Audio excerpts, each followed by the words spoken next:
नमस्कार दोस्तों, तो फिर से एक नए वीडियो में आप लोगों का स्वागत है। तो आज की इस वीडियो में हम लोग कुछ महत्वपूर्ण क्वेश्चन को सीखने वाले हैं।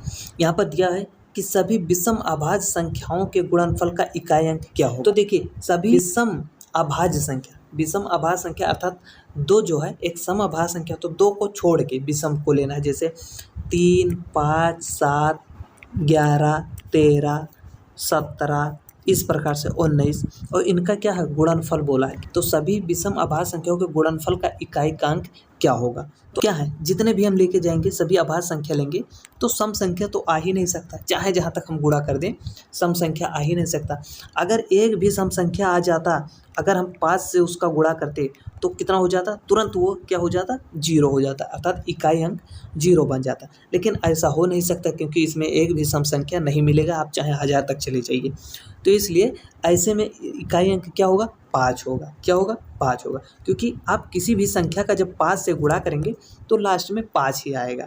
जैसे देखिए 5 या 15 तो भी 5 ही हुआ, 5 का 7 से गुणा करें तो 35, तो लास्ट में 5 हुआ। तो अब सभी को अगर आप गुणा करेंगे तो भी लास्ट में जो इकाई अंक होगा वो 5 ही होगा। अगर सम संख्या होता, कहीं भी मिल जाता अगर सम संख्या, तो उसका इकाई अंक 0 हो जाता है, लेकिन इसमें सम संख्या नहीं मिलेगा तो इसलिए इसका इकाई अंक क्या होगा, 5 होगा। तो ऑप्शन नंबर डी हो जाएगा करेक्ट। तो चलिए अब अगला क्वेश्चन देख लेते हैं। देखिए, यदि इतना गुणे इतने का इकाई अंक इतना दिया हुआ है, तो अर्थात अब हमें इकाई से मतलब है, तो हम लेंगे यहाँ से 3 और यहाँ से लेंगे 6 और यहाँ से लेंगे n, और इनका जो इकाई अंक दिया हुआ है n+2 दिया है।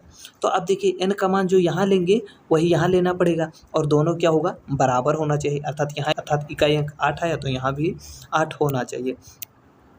तो अब देखिए, अब हम ऑप्शन से अगर करते हैं तो जैसे 3 लेते हैं तो कितना हो जाएगा, 6 त्रिक 18, 18 को 3 से गुणा करेंगे, अर्थात 8 से करिए, 8 का 3 से, तो 8 त्रिक 24 के कितना हुआ, इकाई अंक 4 आया।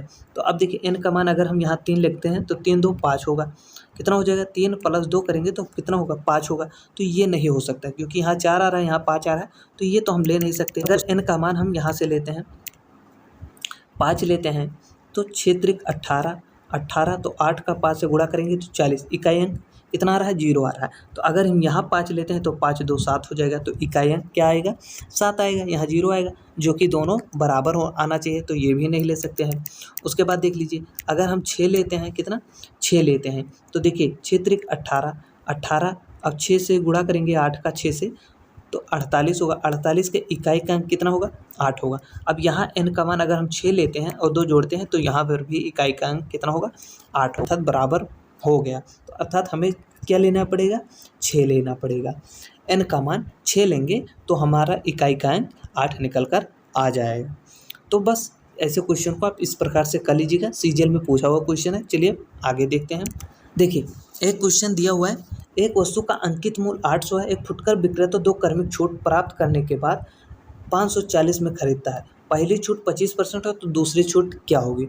तो देखिए, इसका बेस्ट तरीका है, जैसे देखिए 800 रुपया अंकित मूल्य है, उस पर क्या है, पहले देखिए पहली छूट 25%, अर्थात 100 पर 25 की छूट हुई, तो अर्थात 75% में खरीदा। उसके बाद बोला है एक और छूट दिया जाता है, तो वो छूट हमें पता नहीं, वही हमें ज्ञात करना है। तो हमेशा छूट जो दिया जाता है वो हमेशा 100 पर ही दिया जाता है, 100 माइनस दूसरा छूट x मान लेते हैं, बटे में हो जाएगा कितना, 100, और बराबर में कितना दिया है, 840 रुपये में उसने खरीदा। अर्थात दो छूट, पहला छूट तो इतना हो गया और दूसरा छूट हमें नहीं पता था, तो 100 माइनस x, अर्थात x मतलब वही छूट है, और बटे में 100 बराबर टोटल इतने रुपये में वो खरीदता है। तो बस इसी को सॉल्व कर लेना, दूसरा छूट हमें पता हो जाएगा। जैसे देखिए 25 या 75, 25 चौक के 100, ये देखिए 2 जीरो से 2 जीरो आप काट दीजिए। बाद देखिए 4 से काटेंगे तो 4 दूना 8 हो जाएगा। अब 3 का 2 से गुणा करेंगे तो 3 दूनी कितना होगा, 6, 6 का 100 से गुणा करेंगे तो कितना हो जाएगा, 600, और फिर माइनस है तो माइनस लगाएंगे, फिर 6 का x से गुणा करेंगे तो 6x हो जाएगा, और बराबर में कितना दिया है, यहाँ करते रहे 540 दिया है। अब देखिए यहाँ ऊपर करते रहे, अब देखिए 600 तो इधर ही रहने देते हैं, और ये इधर प्लस में है, इस पक्ष में भेजेंगे तो क्या होगा, माइनस में हो जाएगा, तो -540 हो जाएगा, और बराबर में क्या हो जाएगा, इधर माइनस है, इधर जाएगा तो प्लस में हो जाएगा, 6x हो जाएगा।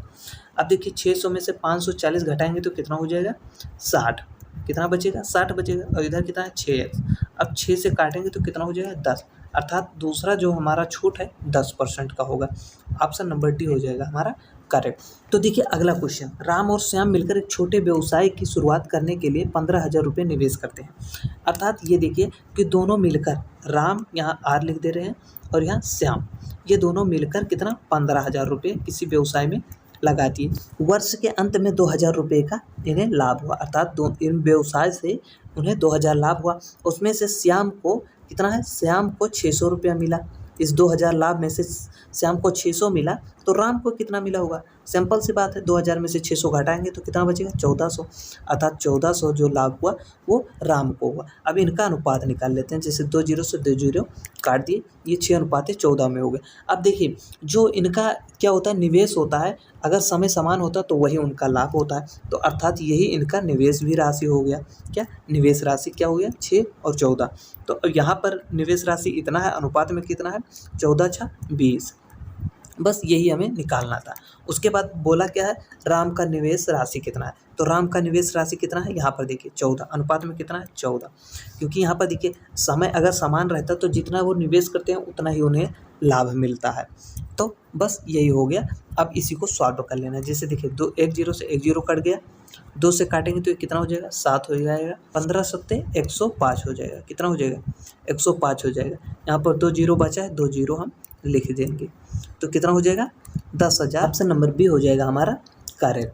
तो इस प्रकार से आप ऐसे क्वेश्चन को कर सकते हैं। तो चलिए अब अगला क्वेश्चन देखते हैं। तो देखिए एक दुकानदार सभी किराना सामान पर 20% का छूट दे रहा है। सुजीत ने 400 अंकित मूल्य का एक किराना सामान खरीदा। यदि छूट देने के बाद दुकानदार ने 25% का लाभ अर्जित किया तो उसका क्रय मूल्य क्या होगा? इसका फार्मूला हम पहले भी बताए हैं कि क्या, अंकित मूल्य अर्थात एमपी से हम लिख दे रहे हैं और उसके बाद क्रय मूल्य सीपी बराबर क्या होता है?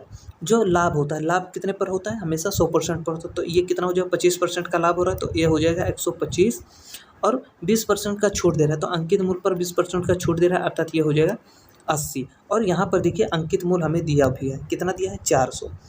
तो 400 सीपी को x मान लेते हैं x और 125/80। बस इसी को आपको सॉल्व कर लेना है और क्रय मूल्य आपको पता हो जाएगा। जब भी ऐसा क्वेश्चन आए तो देखिए सीपी के सामने लाभ को लिखेंगे, अर्थात सीपी के सामने ये इस प्रकार से क्रॉस में लाभ, जैसे 100 पे 25% लाभ हो तो 125 लेंगे और अंकित मूल्य के इस क्रॉस में यह देख लीजिए तो इस पर क्या होता है, 100 में हमेशा जो भी छूट दिया था उसी को हम घटा देते हैं। बस इसी को आपको सॉल्व कर लेना है। जैसे देखिए कैसे सॉल्व होगा आइए जान लेते हैं। जैसे 5 से काट देते हैं, 5 से काटेंगे तो 5 दूनी 10, 5 25, इसे 5 से काटते हैं तो कितना? 16 हो जाएगा। अब क्रॉस मल्टीप्लाई करिए या फिर यहीं पर अभी काट दीजिए। जैसे देखिए 25 से काटिए तो 25 एकम कितना हुआ? 25 हुआ, 25 और कितना 15 40 होता तो 15 आया इधर तो कितना हो गया? 150 हो गया। तो 25 छक्का 150 हुआ तो 150 हुआ। बस अब देखिए क्रॉस मल्टीप्लाई करेंगे तो ये इधर हो जाएगा तो अर्थात x बराबर कितना हो जाएगा? ये 16 इधर गुणे में हो जाएगा तो 16 गुणे 16 कितना हो जाएगा? 256 हो जाएगा। तो अर्थात क्रय मूल्य कितना निकल कर आया? 256। ऑप्शन नंबर ए हो जाएगा हमारा करेक्ट। तो जब भी ऐसा क्वेश्चन रहे तो इस प्रकार से आप कर लीजिएगा। तो ऐसे क्वेश्चन को आप इस प्रकार से कर लीजिएगा। चलिए अब अगला क्वेश्चन देख लेते हैं। एक क्वेश्चन और दिया है, अगला क्वेश्चन देखते हैं। जैसे देखिए दो संख्या मान लेते हैं, जैसे a + b, दो संख्या का योग दिया है कितना? 161 दिया हुआ है। तो अब देखिए यदि उन संख्याओं में से एक संख्या जो है दूसरे से 30 अधिक है तो दूसरी को आप 100 मान लीजिए। दूसरे से 30 अधिक है तो एक संख्या क्या है? पहली संख्या 130 है। तो इनका अनुपात देख लीजिए, ये अनुपात में ही रेशियो में दिए तो योग इनका 161 दिया है और अनुपात में योग कर लेंगे 13 10 23 हो जाएगा। तो अब बस इसी को सॉल्व कर लेना। तो देखिए 23 से कितना मरतबा जाएगा? 23 सत्ते 161 सत्ते जाएगा। अब क्या करना? दोनों संख्याएं चाहे तो एक बार इससे गुणा कर दीजिए, एक बार इससे गुणा कर दीजिए। तो 13 सत्ते कितना हो जाएगा? 91 हो जाएगा। 7 दोहाई में कितना हो जाएगा? 70 हो जाएगा। 70 हो जाएगा। तो 91 एक संख्या 91 हो, एक संख्या 70 होगी। तो 91 और 70 किस में दिया है? ऑप्शन नंबर बी में दिया हुआ। तो ऑप्शन नंबर बी हो जाएगा हमारा करेक्ट। तो जब भी ऐसा क्वेश्चन है तो इस प्रकार से आप कर लीजिएगा। तो बस वीडियो को यहीं पर करते हैं समाप्त, फिर मिलेंगे हम लोग अगले वीडियो में। आज चैनल पर नए हो तो चैनल को सब्सक्राइब कर लीजिएगा जिससे हर एक वीडियो का नोटिफिकेशन आप तक पहुँचता रहे।